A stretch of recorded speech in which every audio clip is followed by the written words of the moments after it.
Hey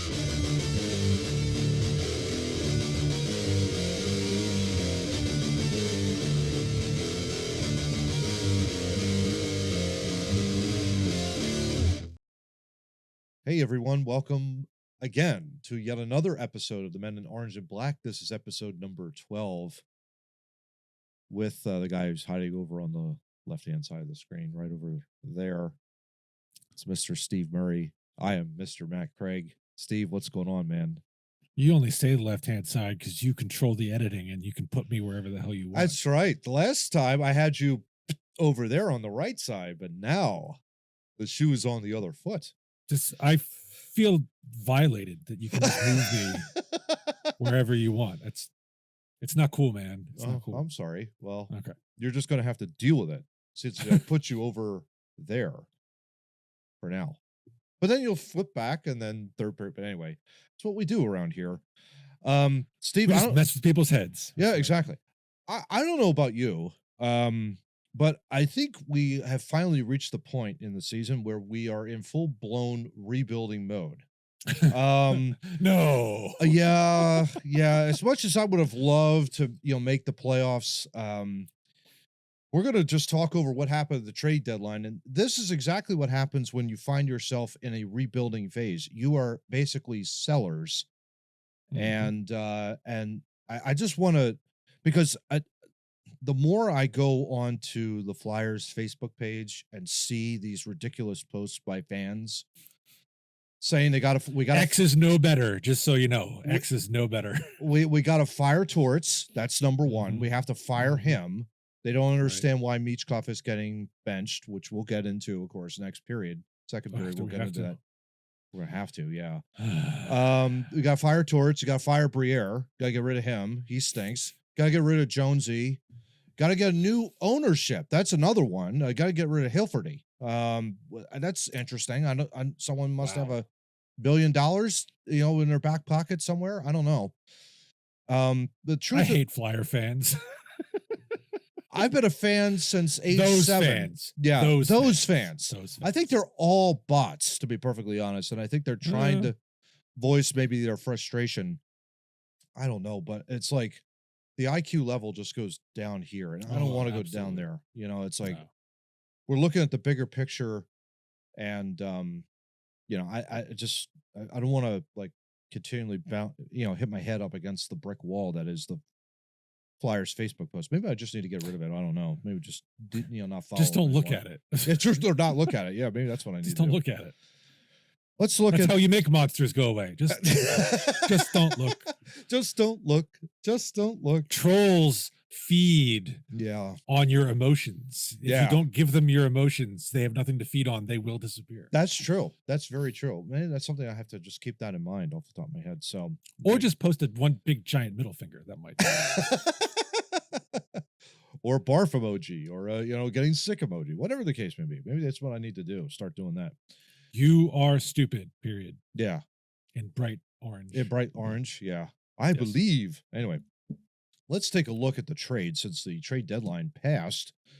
And the Flyers were indeed active, my good buddy, my good friend here. Not like they used to be, but yes. Not quite, no. But interesting, we lead off with the first trade. Andrei Kuzmenko, who lasted all of 7 games with us, traded to the Los Angeles Kings for a 2027 third-round pick. So it was an immediate flip, essentially. Kuzmenko staying here for literally a cup of coffee, and then out the door he goes, 7 games in. 2 goals, 3 assists in his Flyers' illustrious career. What do you think about this move, flipping him for a third round? I think LA obviously needing the scoring depth. Probably that's why they were looking at him. Oh, sure. What do you think about that? I mean, the possibility they brought him here with the intent. They brought him here as a trade-off to taking Farabee's full salary, right? Because they had to get clear cap space. Yep. So we took him on. He was going to be a UFA at the end of the year. We were giving him a look to see, does it make sense for him to sign here? We got to look at him, not for as long as the rest of the season, but you got to look. And he was here, longer than the 7 games because of the 4 Nations break. So there were another 2 weeks, or they were on vacation. So a week, an extra week. they got to know him, his personality, what his game's like. Um, Now they get to see how he performs on a team that will be in the playoffs. They'll get to see he'll get in and see what he can do there. And if they still want to re-sign him after the season's over, as long as he hits free agency, that still exists a possibility. So to get a 3rd round pick, why not? Why not? 29-year-old winger, by the way, which I didn't realize he was an unrestricted free agent when he signed here. And all indications are, from what I understand, he might be going back to the KHL. So he could be there. So it's like, well, if he's going to go there, makes no sense for us to try and make an attempt to try and sign him. If the rumor mill is that he's leaving and he doesn't want to play in the National Hockey League anymore, wants to go back home, all for it. I mean, at this point, I don't really remember anything particularly of note other than the 5 points in 7 games, but he helped with the scoring. He did. Yeah. And you needed that, obviously, losing Farabee and Frost going out the door in Calgary. But yeah, Flyers also retained 50% of his salary in that deal, by the way. Yeah, but who cares? Because it's over when the season's up. So exactly. Yeah. It's just matter. Yeah, one and done at that point. The big one, though, but you didn't let him go for nothing. So you got something from him. Yeah. And that's just the Frost Farabee trade tree. Now you didn't just get Kuzmenko, you got a 3rd round pick instead. So yeah, and you still have Jacob Pelletier on your roster as well. So it's like you still have him, I think, for another year. I think that's how that he's an RFA, I think, at the end of the end of this year. Yeah. So yeah. So if there's, but he's under your control. So. Yeah, exactly. So you still have that and that option there. Then the big one, Scott Lawton, the heart and soul of the Flyers, if you believe social media. Scotty Lawton gets traded to the Toronto Maple Leafs, who were incredibly desperate. 2027 first-round pick and Nikita Grabigin, their top prospect in their farm system. Really? Yeah, apparently. Yeah. I didn't think he was their top prospect in the system. I mean, if that's true, holy cow. 21 years old, basically. 6'2", 210, but yeah. Oh, the numbers on him are nice. The size, age fits the timeline. He's played with Michkov before. Yep. Over in the KHL, so that's a positive. Positive there. He's apparently a goofy. I don't know if you've seen the video of him forecheck, back check, paycheck. You know, laughing with the media. That's fun. Exactly. So he ought to fit right in with this locker room. Kind of goofy, laughing. Yeah, exactly. Yeah, I did not think he was their top prospect, although maybe that's my phrasing, but yeah, he's a good prospect. He becomes one of our probably top 5 or 6 prospects immediately. Yeah. Currently in the system. So that's a good return. Yeah. What do you think of Lawton going to Toronto, though? Sad to see him go. He's been around for a long time, and he's a heart and soul player. I don't know if he was the heart and soul of the team, but he's that type of player. Swiss utility knife. Yeah. He could play any position on the forwards that you needed. He could play penalty kill, power play. But we're in a rebuild. You need to clear roster space to build the team up. And Lawton was a prime candidate to go. He's now 30. Contract's up in another year. And hey, is somebody willing to give you a 1st-round pick for him and a prospect for next season? Yeah. All for it. Yeah. Absolutely. Or 2027, I should say, is when that pick comes in. So now you have 2 first-round picks in 2027's draft, which is good. I mean, he meant a lot to the team, and I don't want to downplay that at all. It's friendships and his role in development of other players and kind of policing the locker room is highly important. But he really didn't bring you what this team really needs, which is scoring. Yeah. I mean, he had the 4-goal game against Detroit a while back, of course, but I mean, that was a while ago. And, other than that game, that was pretty much it out of him. There wasn't much that was there. I mean, great defensively. He also had a couple defensive lapses too, which wasn't true. He got an infamous torch benching. Michkov's not the only one. So he got one too. Oh yeah. I mean, he's going to fit nicely in Toronto as a bottom 6 forward. I think that's where he slots in. And the problem was here he was having to play a top 6 role, whereas for the Leafs he can go where he belongs in the kill line penalties hierarchy. and win faceoffs and just play good sound defense and got a chance for a cup there. I mean, they're second in the Atlantic, but and they're flirting with Florida back and forth between first place. So they're right there. Craig Berube's doing great, but who knows? They might be bounced in the first round of the playoffs like they usually do, with the exception of last year. That's just me. I just love seeing Toronto getting on the cold. Well, that's the sad part about the Lawton trade is he got traded somewhere that I hate. Yeah. So it's kind of hard to root for him now. But in the third period, we'll see that the Flyers will go up to Toronto upcoming. So it'll be interesting to see what that game will be like as we get towards the latter half of this year. The final trade, though, Eric Johnson gets traded to the Colorado Avalanche for Giovanni Smith. This was, as Briere called it, a favor to Eric Johnson, basically to send him back to the team that drafted him for another chance at another cup. No, they didn't draft him. Oh, they didn't? Who? No, I think he was drafted by St. Louis. St. Louis, okay. Mistaken. But he did play for Colorado at one point. He did play for Colorado and won the cup with them. Yeah. So it was going back to where he won his cup. Yeah. So. Yeah. So chance for another. Chance for him to go back. Yeah, exactly. Ironically enough, when Smith suited up for San Jose, they fought each other this year. There's we'll have to maybe get I'll see if I can find that video of them fighting together, but it was really funny that they both dressed and fought against each other way back in the early part of the season. But yeah, Eric Johnson going. And then Smith, here's a guy's 27, 6'2", 215. Played, been kind of bounced around in his career a little bit. Yeah, he's not going to factor into really anything. That was more about giving Johnson, and it's showing the league that, hey, the Flyers will take care of you. Yeah. That's really what this was. This message was all about. Yeah. Yeah. Yeah. They can use the space on the defensive roster to now get Andre back in and kind of for the rest of the season, get a look at these guys. Cause Eric Johnson spent most of his time great videos, on the Flyers pregame skates. They were fantastic. Oh yeah. But he didn't play very much. He was instrumental in kind of helping groom the defense core. Yeah. But at this point, this late in the season, why not give him an opportunity for another cup run potentially? Yeah. For everything he's been able to help us out with. Do him a favor. Absolutely. Good for him. But that trade is really a nothing for us. Yeah. Giovanni Smith, you might not even see him on the team. I'm sure he's going straight to the AHL. More likely. Yeah, exactly.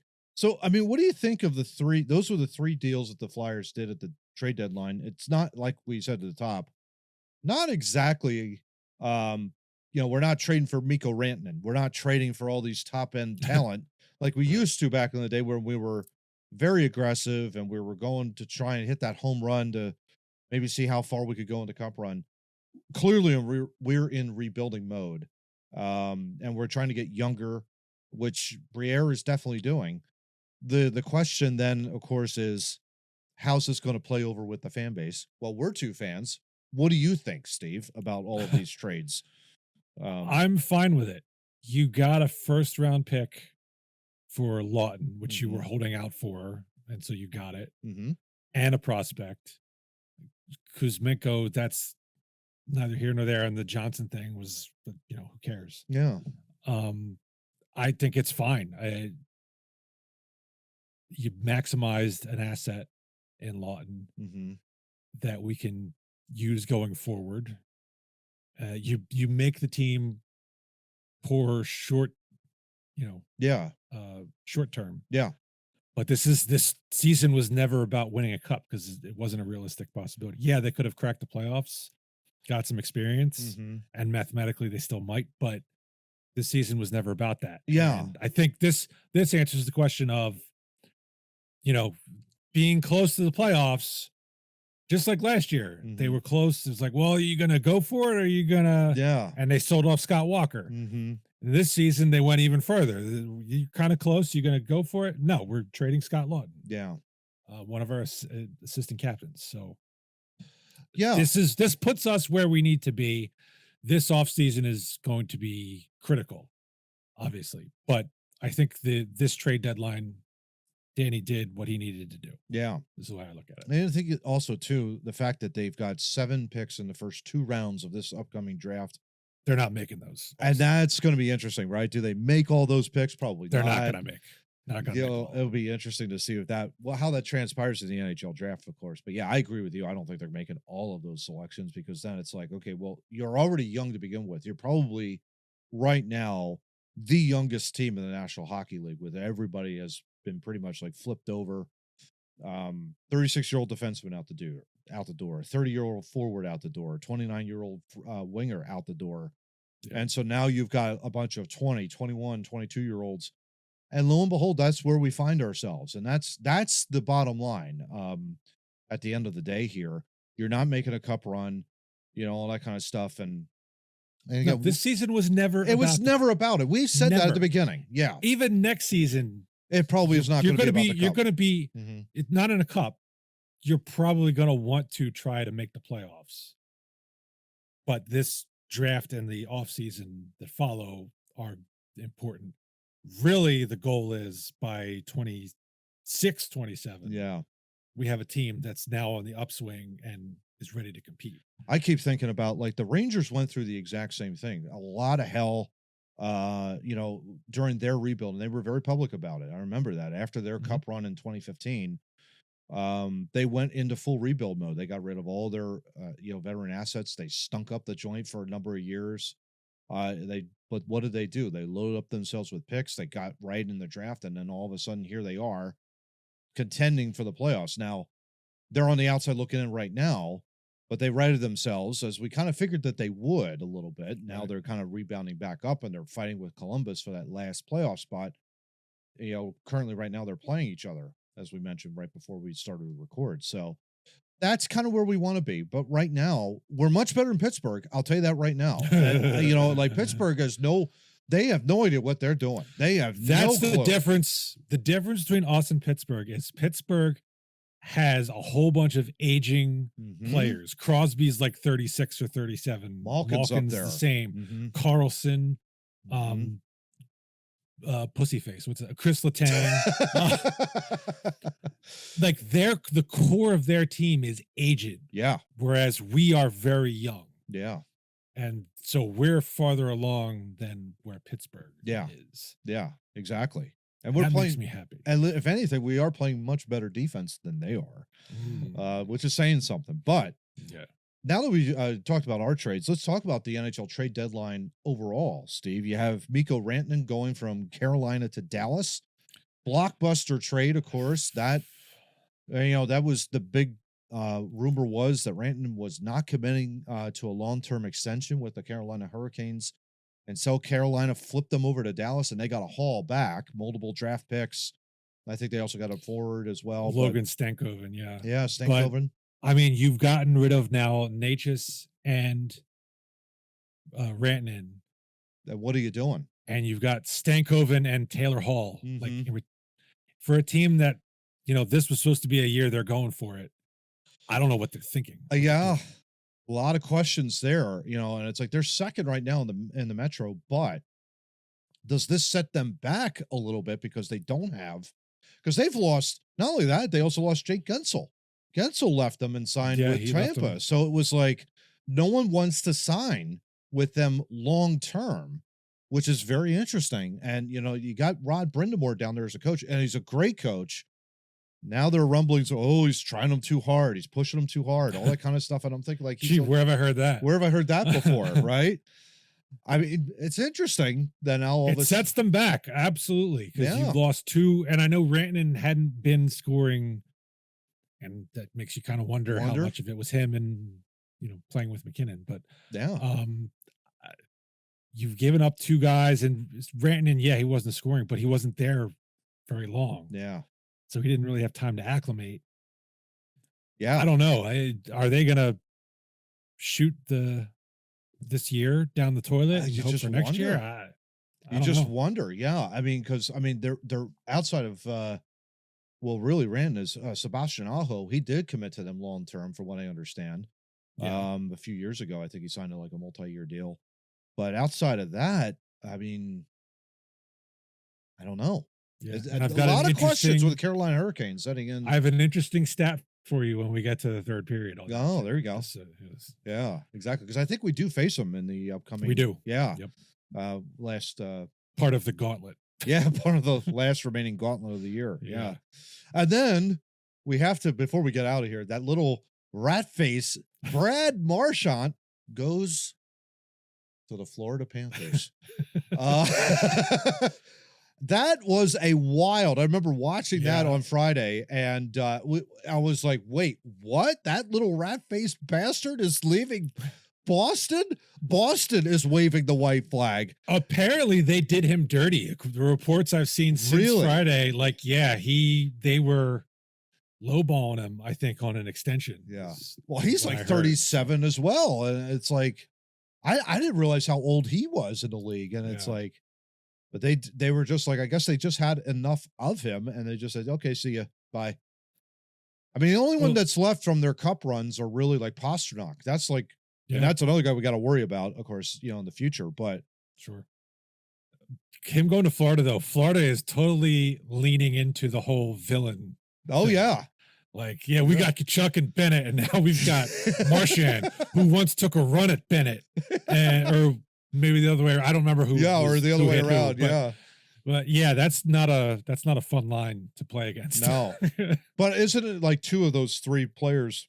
I think Kachuk is out until the end of the year, Probably regular yeah. season. Hopefully, you get him back for the playoffs, and then of course that little rat fink down there. He's also dealing with I think an upper or a lower body. I can't remember. I don't know what he's. The last I heard, I think he's saying like 3 or 4 weeks. Yeah. So that was an interesting roll of the dice by Florida to trade in your division for Brad Marchand. That's very interesting. They only gave up a second round pick, which I thought was kind of low. Mm-hmm. But maybe because of the injury, it was like, well, this is my asking price, and it's like, okay, yeah.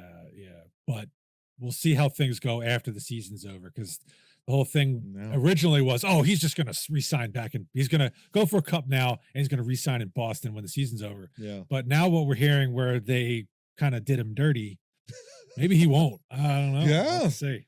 Keep an eye on that. Yeah, it'd be interesting. Wouldn't that be something if like the Flyers signed him? Oh my God. Oh God. I'd be like, no way. Absolutely not. That'd be He doesn't fit the timeline. Exactly. That's my excuse, and I'm sticking to it. Exactly. Maybe it's the multiverse that, oh God, we don't want him on the team.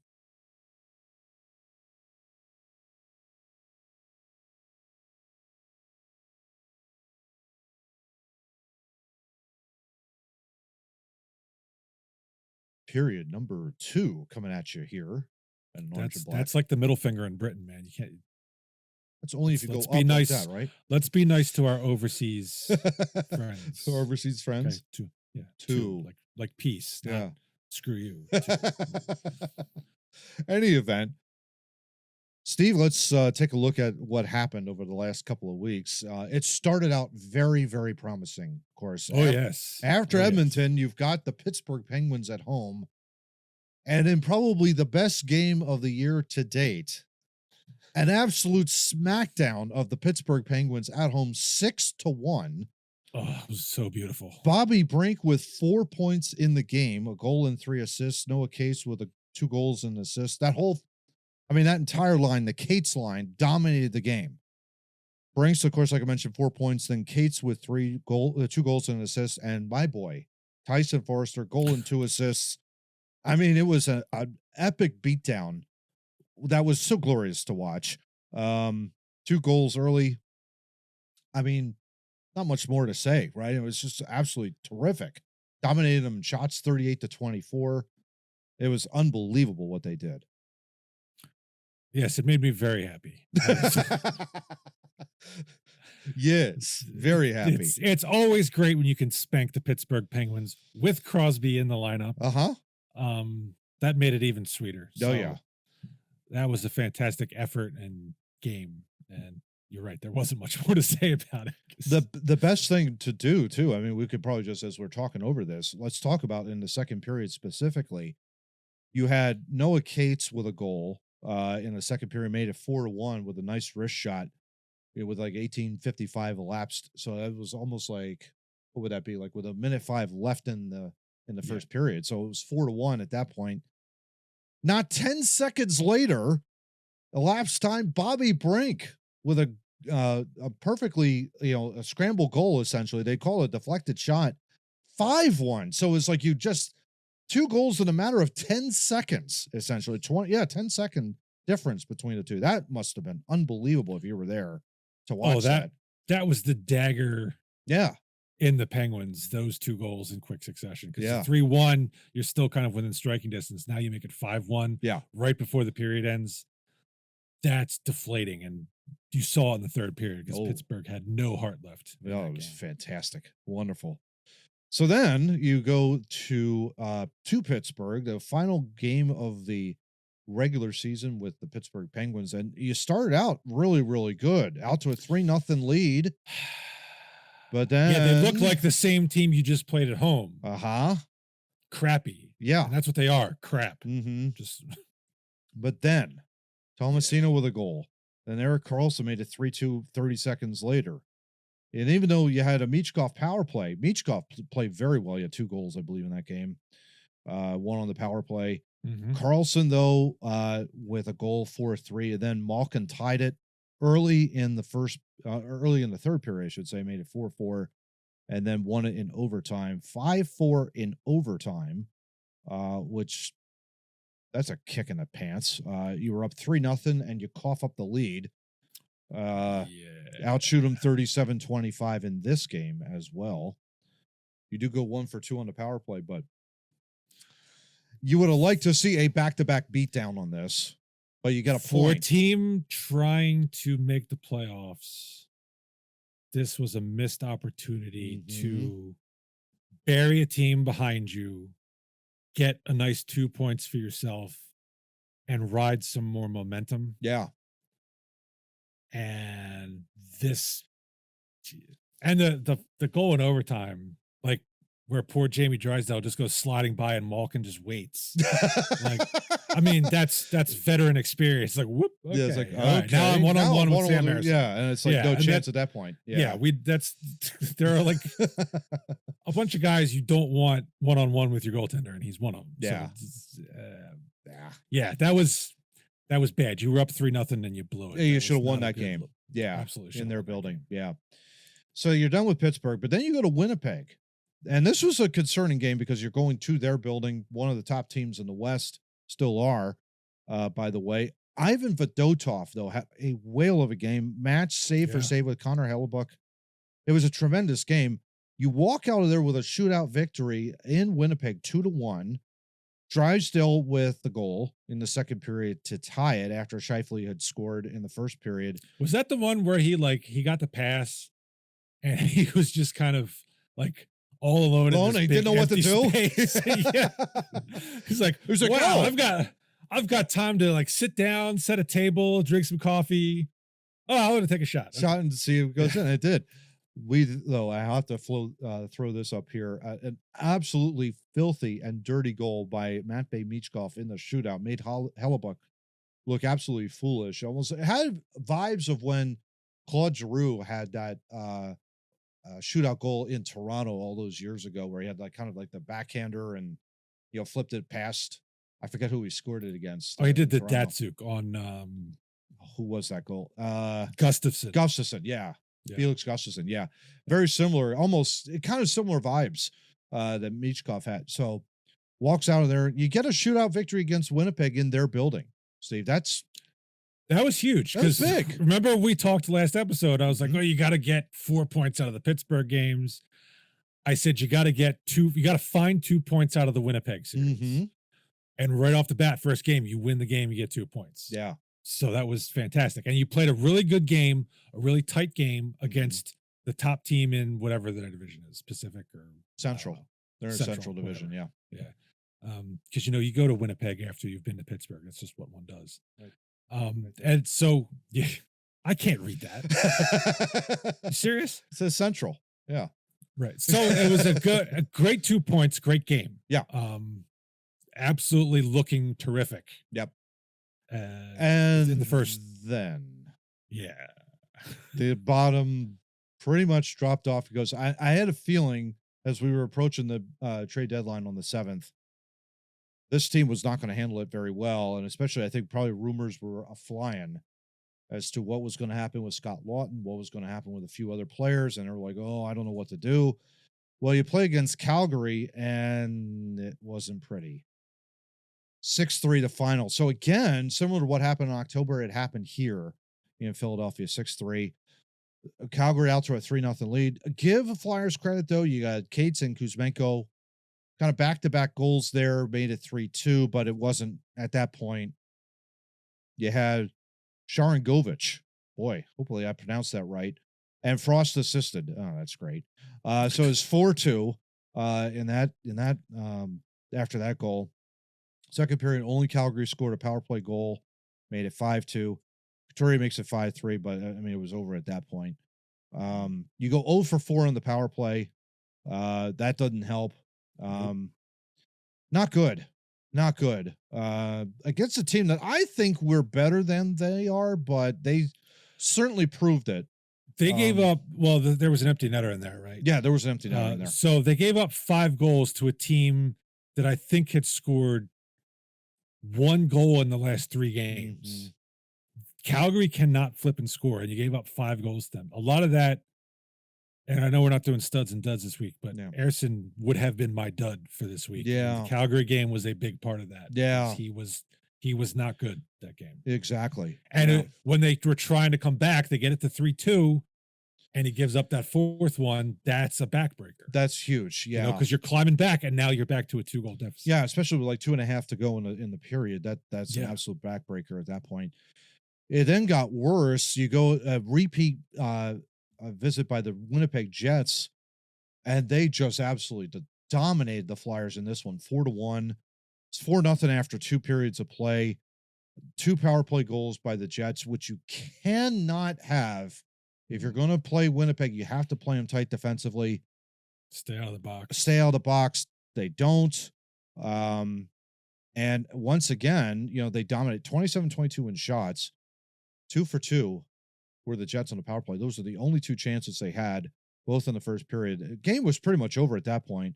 Second period, goals by Kyle Connor, who's had 32 goals on the year, by the way, at the time of this recording, back when we were reviewing it with Winnipeg. But yeah, Michkov, though, with the lone goal, unassisted, late, and it was a good goal by Michkov, but to salvage the Flyers from being shut out at home. But not good.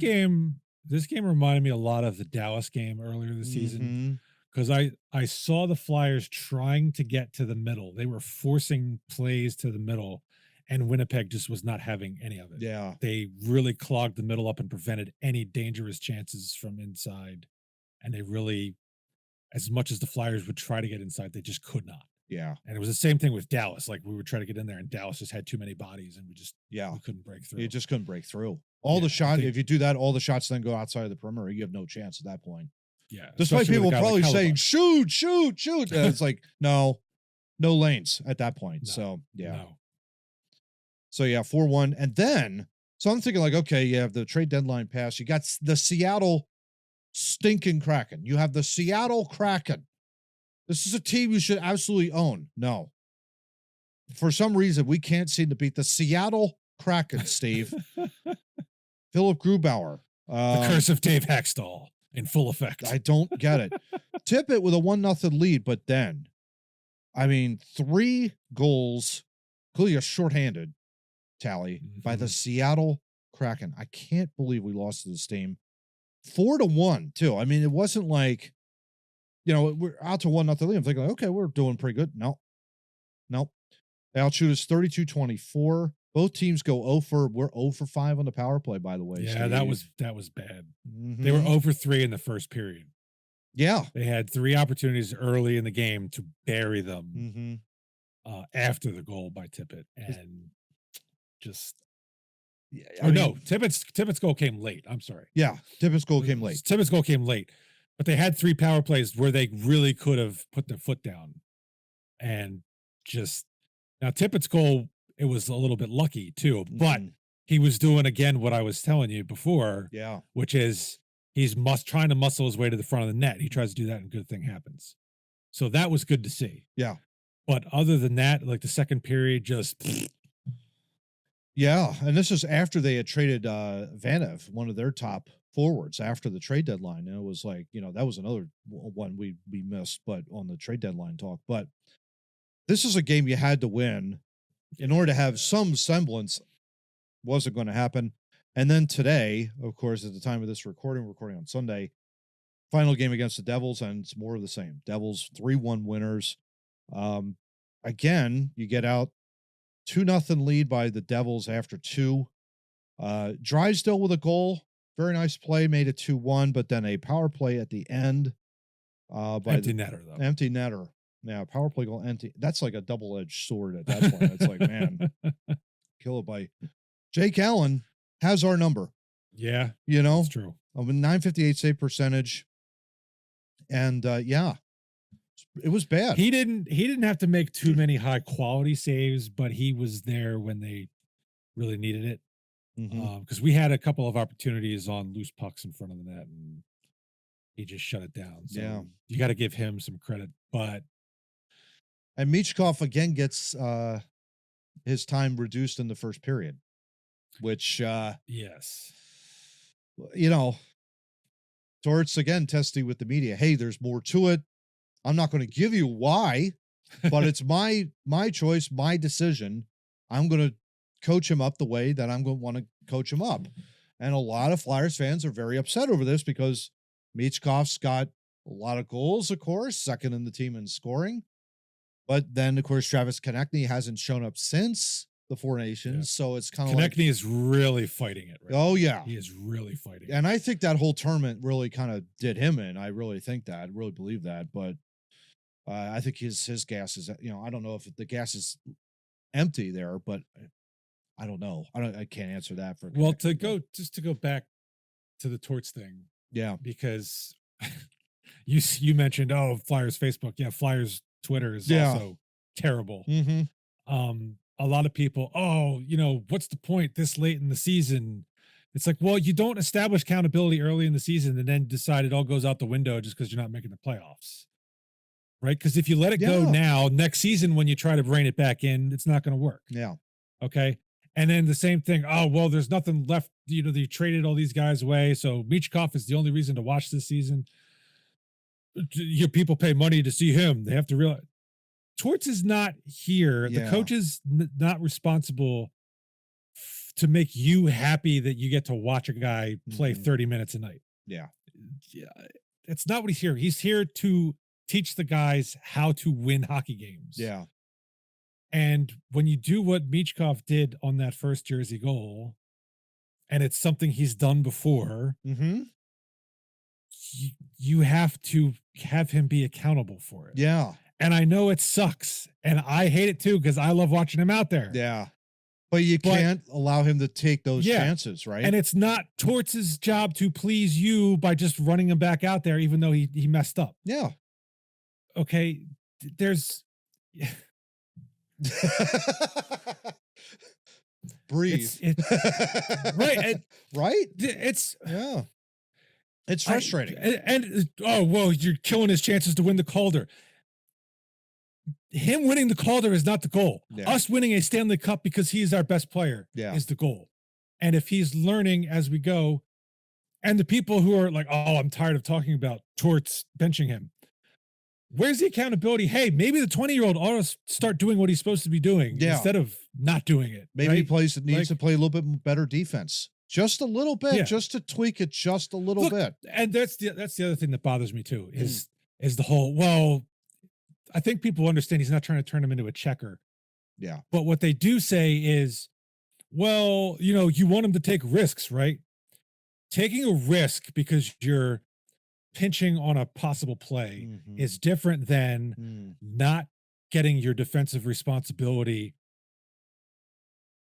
when the other team has the puck going your direction. Yeah. And that's what his sins have mainly been. And to his credit, Michkov's credit, he played much better Yeah. The last 2 periods, Yep. including running down on a back check a guy who was one-on-one with Ristolainen on a penalty. Michkov hustled his ass back and helped. That's what you need him to do. Negate. That's absolutely a fantastic play by him. So to his credit, he was very good after that. Oh yeah, absolutely. Yeah, but and taking risks is one thing, and when you make a mistake because you were over aggressive, that's something that can be more easily forgiven than a mental lapse on a defensive coverage where you're not taking a risk to get point. You are basically being Pavel Bure. Yeah. And hanging out at the blue line while the rest of your team's playing 5-on-4 in your zone. And that's not fair to the 4 guys, obviously. You don't need somebody cherry picking up at the top of the key there. I mean, that's ridiculous. You need everybody back. Yeah. To do that transition offense. All you people, just calm the fuck down. Seriously.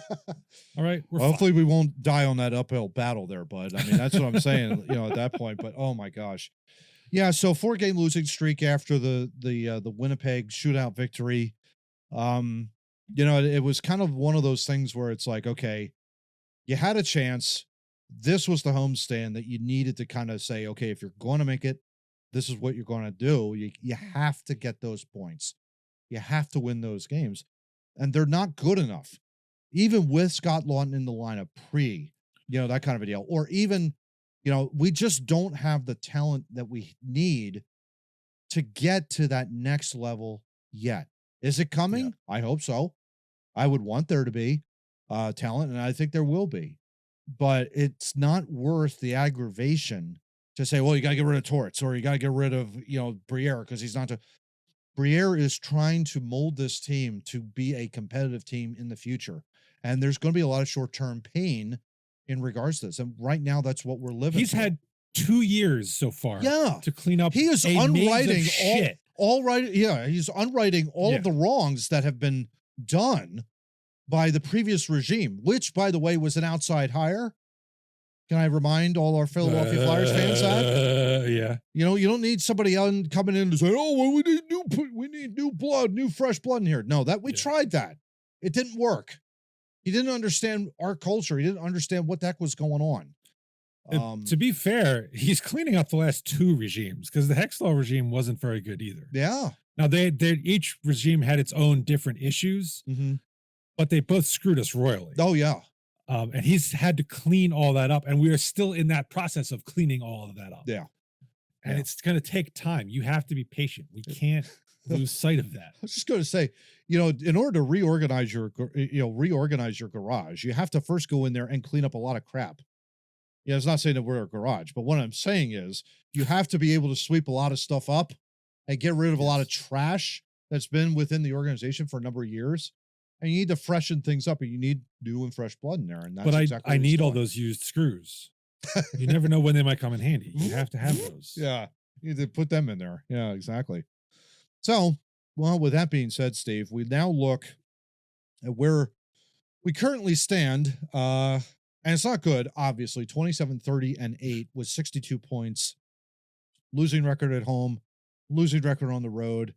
We're at minus 31 in terms of our goal differential, which isn't good. The power play, I think our goal of 18% is not going to be hit. And we lost a full percentage point. And I think, if I saw correctly, I think we're 0 for our last 11. Yeah. On the power When play. you go 0 for 5 against the Seattle Kraken, that's a problem. That's a team you should go 3 for 4 against. I mean, there's no excuse for that. That's so ridiculous. And then the penalty kill. I can't disagree. Yeah. Penalty kill as well as slipped. Still operating pretty good. You're still killing all 3/4 of it, but that's not good enough. It's not good enough in the NHL. You can't be giving up one power play goal a game, essentially. If someone goes 1 for 4, that's not good, because now all of a sudden it's like you got to be able to counter with your own power play, and you're operating at less than a 20% clip easily. Especially when you're not scoring at all. Yeah, exactly. Forget the power play. They have 1, 2, 3, 6, 7 goals in their last 5 games. That's not good. That is not good at all. No, it's not getting it done. Yeah, it's not getting it done at all. So let's turn the page and let's take a look at where we see with our standings. And as we look there, there we go. As we look there, we're still stuck at third from the bottom. Yeah. 6 points out, but realistically, I mean, I think it's safe to say, episode 12, we're probably going to end on episode 15, which would be at the end of April. We're not going to the playoffs. Just making that out right now. There would be a miracle run. A lot of these teams ahead of us would have to go on long losing streaks, and we'd have to get hot. And right now, we got a lot of AHL players. Well, go on. Yeah, I was going to say you have a lot of AHL players, but the problem you encounter is this: these standings are accurate as of the end of the Penguins game today, which they won. The Blue Jackets and the Rangers are playing each other. So we were talking in pre-production. You said the Flyers are 6 points out of a playoff spot. I'm like, by the end of tonight, they'll actually be 8 points out because the Blue Jackets are playing the Rangers. One of those teams has to win and will therefore get 2 points. So they will be up 8. Which, by the way, Blue Jackets are leading the Rangers 7-3 at the time of this recording in Madison Square Garden. So that will be most likely Blue Jackets with 70 points. They'll be first place in the wild card. Yeah, but the problem I'm talking about is these teams are probably all going to be playing each other. Oh yeah. So even if one team loses, another team is winning and getting points. That's the problem when you have so many teams to get through. Yeah. To hit the wild card is they're all going to be gaining points against one another and not just they're not all playing the West where if they can all lose and we can win, we can move up. The Blue Jackets are going to take points from the Rangers. The Red Wings are going to take points from the Bruins. It's like, that's what's going to happen. Yeah. So safe to say, I don't think we're making the playoffs this year, bud. I think, the confidence is probably at a 1 or a 2. I think if I were to do the concernometer thing, it's not looking good, bud. I mean, a lot of work that still needs to be done. A lot of luck at this point in order for us to vault to that part. This season was never about making the playoffs. Exactly. You have to remember that.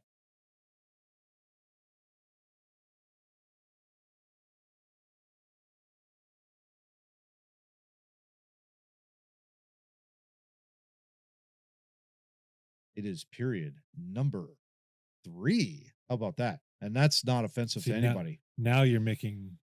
I thought that was. This is offensive. This is offensive. This though is not. I thought this meant okay. Yeah, well, it did. Yeah, well, this is like okay. Actually, it means 3-pointer. Yeah, 3-pointer. Yeah. Maybe we need 3-point goals. I'm just saying, to help us out in order to make the playoffs. Yes. Wasn't it Pro Beach Hockey had that? They had I think so. Yeah. Or something. Yeah. Yeah. It was like an outside shot. I think it was like 2 or 3 points. Yeah. Yeah. Yeah. That was a lot of fun. No, don't do that. Don't do that. That'd be hilarious. Oh my gosh. That was dumb. Yeah. So in any event, Steve, here we go. Looking at this schedule, and you thought, the first part you have opportunities, right, to get those points. Well, look at this schedule. I don't think we're going to get points anytime soon. But then again, stranger things have happened in the National Hockey League. Well, yeah, we did beat Winnipeg in a shootout in Winnipeg. That's right. That was after traveling from Pittsburgh. That's right. Still a bizarre road trip there. Just saying. Yes. Anyway, we look ahead. Last half of the long 7-game homestand, which we haven't won a game yet, but in any event, Ottawa on Tuesday the 11th. You got the Ottawa Senators. I'll be there. There you go. That's right. Your son is going to be playing after the game, of course. Right. That's a lot of fun. But Ottawa, Steve, you got Claude Giroux coming in, but they're in the thick of it. Obviously, they're got Brady Tkachuk, Claude Giroux. 4-5-1 their last in their last 10 games, but they have won 2 in a row heading in. We did beat them up there way back in November 14th, 5-4. And that was the game that they were down 4-2 and they came back to win it in overtime. That was the one where we were absolutely looking horrible. And then all of a sudden by hook or by crook, we finally get goals and win the game in overtime. Second of the 3 meetings with the Ottawa Senators. Only time they're playing in the Wells Fargo. This game. And again, what are your thoughts there on the Ottawa Senators? Well, like you said, they're coming in a little hot. They are 10th in goals against, so they're fairly good defensively. But when you look at their stats, it's really kind of weird because you have Drake Batherson is -11. Jake Sanderson is minus 18, but Mm. you have Thomas Shabbat is plus 15, and Adam Gaudette is plus, like, that is quite the spread. I would say it's kind of like this, you're like going like that between the rosters. That's wild. So a couple lines are scoring a lot and outscoring their opposition, and others are getting beat down. So does that mean does Ottawa shorten their bench? Like, what's going on there? That'd be my question. Who knows? Maybe. Yeah. And they just got in Dylan Cousins, I think, from the Buffalo Sabres. Yeah. So that's some reinforcement there. We are catching them on the second day of a back-to-back. So hopefully, if we can jump on them early, maybe we can get them. Yeah, I know. I mean, that would be the only chance we've got, really. It's, coming off that back to your right. Second day of a back-to-back. So they'll hopefully be tired. Hopefully I think they're coming. Yeah, they are coming from Ottawa. I believe the game before us is in Ottawa. Okay. So they're not traveling a whole lot, but they'll have played the night before. And so so that's probably like overnight travel. Maybe you get in and then you have a quick morning skate and you got that. But maybe they'll have problems with their airplane. Maybe. We'll get in at 1 p.m. Exactly. Yeah. But then it doesn't get any easier. Tampa Bay Lightning come calling. And of course, you play them twice in 5 days. The first meeting, of course, here at the Wells Fargo, only time they're playing in the Wells Fargo Center this year. Last time we played them was back in November 7th, and we beat them in a shootout 2-1 down there. Very surprising, of course. We were, I think that's when Fedotov was going up against Vasilevsky. You're thinking after he had not played in like 3 weeks. Exactly, right? So you have that coming in. But the Lightning are red hot. They're 8-2 in their last 10 games. They are in the thick of the race for the Atlantic Division. Of course, they've got Andre Vasilevsky, 30-17-3 with a 225 goals against, a 921 save percentage. So they have ridden him the entire year. He gave up a really weird goal against Boston yesterday, where he played the puck and he just like dawdled getting back into the net. And it went to a Bruin in the neutral zone who fired it in and scored. Yeah. Really weird, but you're not going to catch him like that. No. They had an 8-game winning streak that spanned over the Four Nations break, and they've won 10 of their last 12. They are red hot, peaking at the right time. Yeah, that's where I hope we will be in maybe like a couple of years, where we're going to win like 8 or 10 in a row or something like that. That's when it's going to be a lot of fun. This is not a game I'm looking forward to because this Tampa team is, as I said, on peaking differently than they were in November. Yeah, let's just say. Then you have the Carolina Hurricanes. Now, of course, they do not have Mikko Rantanen, so we don't face him. But you got a team here that is kind of like, what's going to happen? You just don't know what you're going to get, I think, out of this Carolina Hurricanes team. That being said, though, they have killed us 6-4 back in November, and then a couple weeks later in Philadelphia 4-1. So this is the second of the last game of the regular season we'll face against Carolina. But yeah, Carolina Hurricanes here, Steve.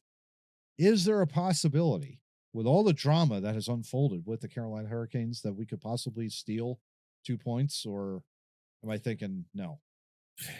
They've been squeaking by recently. Yeah. Like they beat Calgary 2-1, they beat Detroit 2-1, they beat Boston 3-2. So they've won a couple games, but they've been real close and they're not high scoring. They lost to Edmonton. I don't know what to make of them. The interesting thing that I told you about in the first period with Marty Necas. Marty Necas was traded weeks ago. He is still second on the team in scoring. Isn't that amazing? Wow. Yeah. Aho has 60 points. Necas had 55 in 49 games before he was traded. How about that?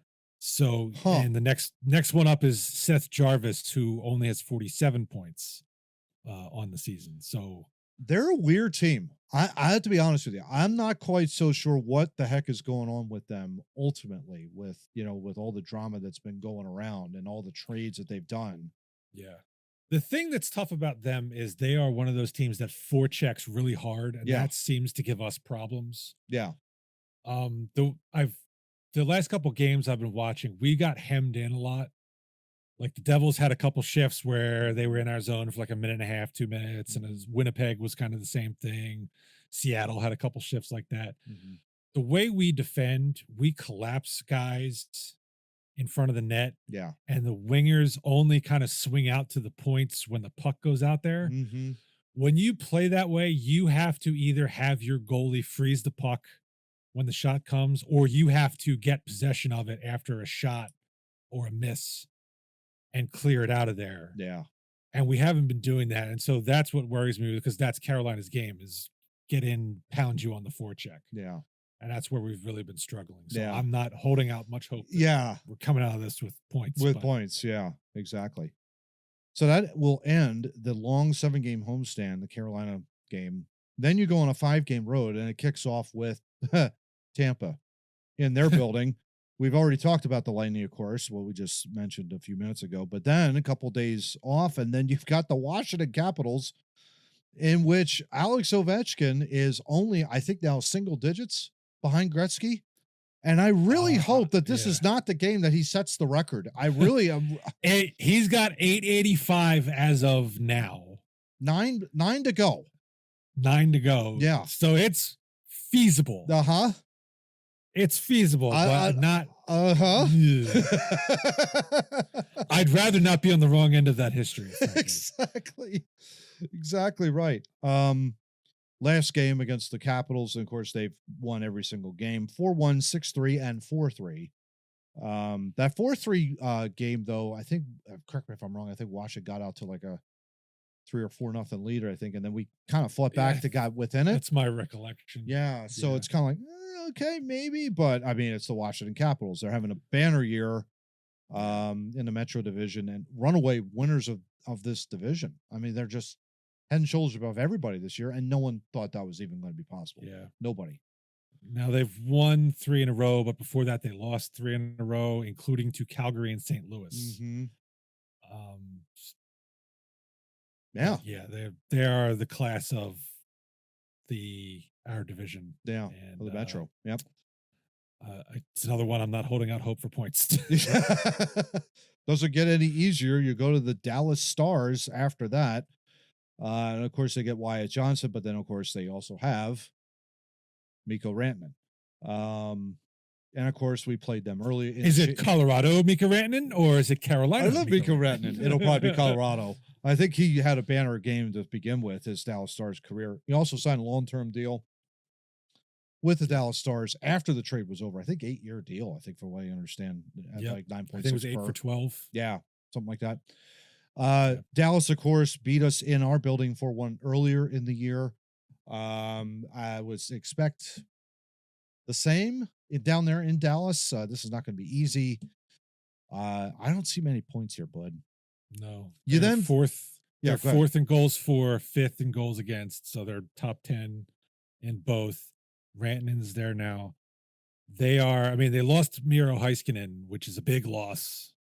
Top on the back end for them. Yeah. So that bears watching come playoff time, but they've got some serious firepower. So it's not looking good. Not looking good there. Wyatt Johnson was one of those guys who at the end of the season was like, hey, offer sheet, maybe. There goes that idea. Yeah, exactly. And then, though, there is, I guess, finally out of this long, dark tunnel, there is light. You got the Chicago Blackhawks in Chicago. It's unfortunately, though, you have to travel from Dallas up to Chicago to get there. So it's the second of a back-to-back. We did beat the Blackhawks early in the year 3-2 in overtime. Yeah, it shouldn't have gone overtime. Because they did fight back to tie it, early in the year. But in their building, they're also struggling. They've been struggling throughout the entire year. So your thoughts there on the Blackhawks to end this little 7-game span, Steve? What do you think? Connor Bedard is minus 28. Wow. So let that sink in. He leads the team with 52 points He is minus 28. Wow. Yeah. So take advantage. Now, the good news for not good news for us, good news for Chicago, bad news for us. They acquired Spencer Knight from the Florida Panthers in exchange for Seth Jones. Yeah. Or no, was that part of, was he? Yeah, he was part of the Seth Jones. He was part of the Seth Jones deal. Yeah. Okay. He has made 2 starts for them. Where is that? He is 2-0 in those starts with a .951 save percentage, 1.95 goals against. Oh boy. So perhaps now they have found their goaltender. We shall see. We shall see. But yeah. That could be a difference, but we've got 2 weeks between now and then to kind of see where that ends up. More interesting is Shea Weber is now on their team. They are now the owners of that massive contract. Oh god. Yeah. Oh jeez. Which I didn't even know was still in play. That's what I thought too. It still is. Yeah. But yeah, so this is not. Looking at this schedule, man, this is not. It's not good. I don't see many points coming out of here, but I see maybe 2. Chicago, maybe you could squeak by with an overtime something or other against Carolina. Maybe the Ottawa game, you could get a couple points, maybe. But I mean, the way this is looking, I don't see many points coming out of this there, bud. Give me 6. Give me 6 points. All right, if it's 6, I would say 2 against Chicago. 2 against Chicago, the 2 against Ottawa. And I would say you're probably going to maybe do overtime against Carolina and Dallas. I would say if somehow you could squeak I would have said Tampa Bay. Get an maybe overtime. a Tampa. Yeah, that's true. Yeah. Get an overtime point against Tampa Bay. Yeah. Yeah. That's best case scenario. Yeah. Yeah. But we could, so we're 0-4, that we're 4-game losing streak now, right? Yeah, that's right. That could easily go 5, 6, 7, 8, 9, 10. That could easily get to 10 in 2 weeks. Oh boy.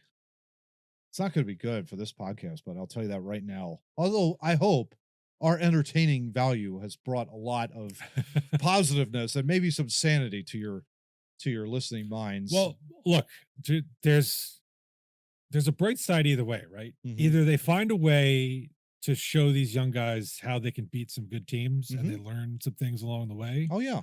Or we get a higher draft pick. One of the others going to happen. The other. Yeah, exactly. So, right. So just be positive either way. Yeah, exactly. Unless we lose to Chicago, then I'll be pissed. Yeah, and just for the love of God, don't start thinking that maybe you can make a run. You're not going to make a run to the last playoff spot. This is not a team that's worthy of a playoff spot. It's not. Just take this season for what it is. This is a rebuilding year. Hopefully, maybe it ends next year or something like maybe the switch gets flipped. Who the heck knows? But just pump the brakes on any playoff run. I'm just telling you. The only reason we were even in the playoff hunt is because the Eastern Conference is shit. Yeah. That's the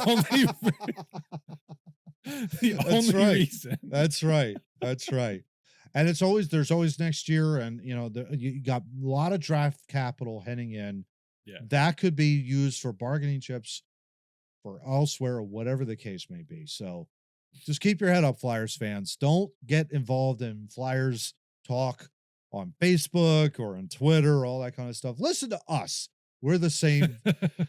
We do our best over here. We're trying to give you a good overall perspective of what's going on and why we think that Briere is doing the right thing. He's understanding that you need to clean up the garbage that was, Steve, to your point, you're right. It was both Hextall and Fletcher that really kind of screwed the pooch here. So we need to kind of right the ship. And that's what Briere is doing. It's going to take some time. It's going to take time. Yeah. The real evaluation of him starts this offseason. Oh, yeah. Making the draft picks or what he does with trades or free agency. That's when you truly start to evaluate the job he is doing. Exactly. As of right now, this is the team here has nothing to do with him. He's making the room. Yeah. Okay. The easy part, this is the easy part, believe it or not. The hard part starts in the summer. Yeah, exactly. Well, that being said, that ends episode number 12 of the Men in Orange and Black. We hope you enjoyed listening. We look forward to talking with you in the next couple of weeks. That would be on the 27th when the next episode drops. And of course, do us a favor, hit like, share, and subscribe. We really do appreciate all of you listening to our podcast. Slowly and steadily, we are growing this thing, and hopefully we can continue to deliver really good, more Flyers content down the road. Steve, before we get out of here, do you have anything final to say? Or if you don't like, share, or subscribe, we're going to kidnap Evgeny Malkin and send him to your house and swing a stick at your head. Oh, with that being said, for Steve, I'm sorry, it's late Sunday. I'm there getting you violent. go. Exactly. For Steve, I'm out here. Let's go Flyers.